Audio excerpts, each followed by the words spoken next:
Hello everyone, welcome back.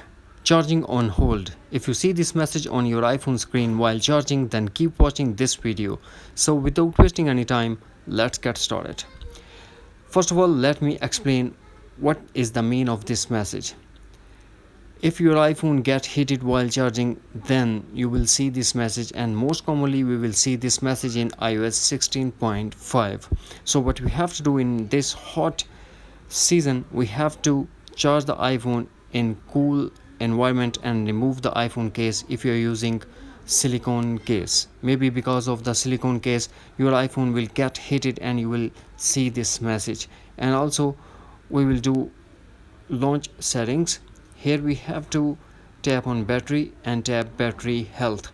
Here we will see the optimize battery charging. We have to disable this option because when your iPhone charge 80% and the iPhone will hold your charging, you have to disable this option to get rid of this issue and charge or keep your iPhone in cool environment.